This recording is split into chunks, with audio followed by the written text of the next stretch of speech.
Hey guys, let's get more news about Lakers, but first, don't forget to subscribe and leave your like. Lakers' biggest weakness is revealed as Mavericks put Austin Reaves in the blender. The Lakers' offense depends on Austin Reaves' shooting ability and ball handling to operate at a high level. Unfortunately, Reaves has to play on both ends of the floor. That's why his struggles in isolation are really starting to become an issue for Los Angeles's defense. Reaves expends quality effort on defense, but his lack of elite athleticism limits his capabilities. He has decent size for a point guard at 6'5", but his lateral quickness is nothing more than average. Recently, Lakers opponents have started to go after Reaves, like his individual defense is well below average.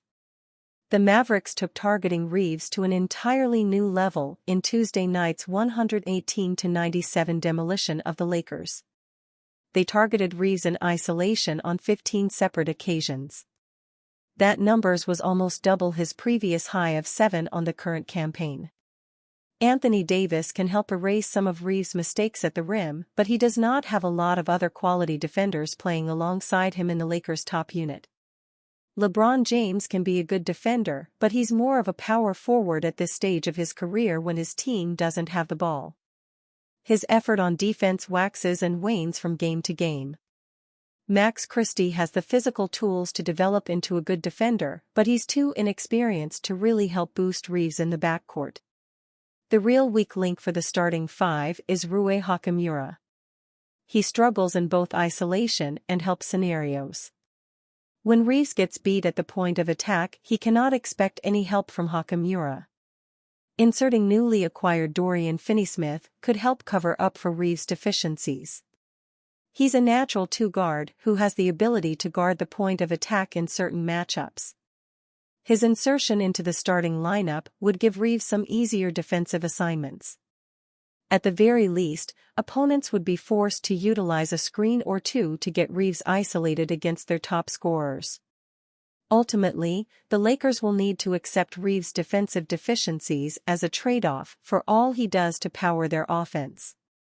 As long as he continues to lead the team in assists and shoot over 36% from three, he has a chance to grade out as a positive player.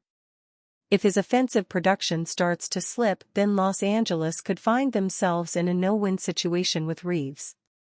Lakers reportedly hit brick wall in their pursuit of coveted trade target. The Los Angeles Lakers suffered two desultory losses in Texas this week, falling to the Rockets and the Mavericks in back-to-back games. Despite the Lakers still sitting in sixth place in the Western Conference, these losses made it even more obvious that this team is nowhere near a championship level. Dorian Finney-Smith is a valuable addition, and he will make a difference as the Lakers try to make a deep postseason run in the spring. However, the veteran forward alone is not enough for Los Angeles to turn this team around. So, Lakers fans have been desperately hoping for more trades to improve the roster. The frontcourt rotation has been especially poor behind Anthony Davis. The injuries to Jackson Hayes, Christian Wood, and Jared Vanderbilt put a ton of burden on AD. Hayes is back, and Vondo is about to return, but the Lakers obviously need more bodies in their center rotation. That is why veteran big man Jonas Valanciunas has been a rumored target for a while. It was reported over the offseason that the Lakers targeted him but lost the sweepstakes to the Washington Wizards. The Lakers have been trying to trade for him since, but the two sides haven't been able to reach an agreement. Lakers insider Anthony Irwin reported this week that a Valanciunas deal may be unlikely. The Lakers are reportedly hesitating to give up draft capital for the Lithuanian center. The 32-year-old signed a 3-year, $30 million deal in the offseason.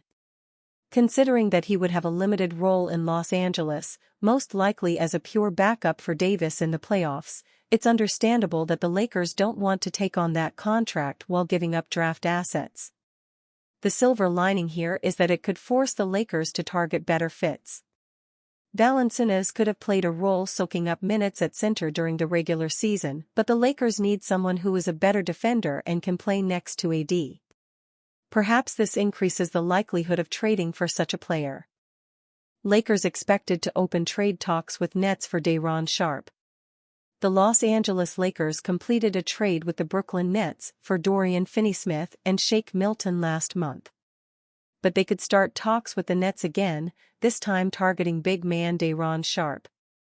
Anthony Irwin of Clutch Points reported that the Lakers initially wanted Sharpe in the Finney-Smith trade, but they couldn't agree to a deal and accepted Shake Milton.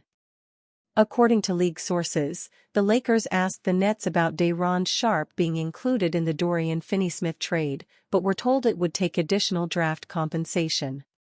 So, the Lakers opted instead for Shake Milton. Pelinka is expected to continue conversations with Sean Marks about Sharpe, though, so this situation is definitely worth monitoring. The Lakers are clearly looking to bolster their frontcourt depth going forward, and Sharpe is an excellent option for them if they can land him. There are not a lot of players on his profile available for the price that he might be. But the Nets will be looking to land a first-round pick from the Lakers this time. Sharpe makes just $3.9 million this season and is a restricted free agent next season. This season, he is averaging 7.3 points, 6.1 rebounds, 1.5 assists, 0.8 steals, and 0.5 blocks per game, while shooting 44.8% from the field, 15% from beyond the arc, and 87% from the free throw line. The Lakers may look at his three-point shooting and get concerned, but given that the Lakers will rely on their smaller players to shoot the three ball. Players like Austin Reaves, Dalton Knecht, Rui Hachimura, and Dorian Finney-Smith are their best three-point shooters, and LeBron James can be great when the time calls for it. As far as getting this deal done, it is relatively simple.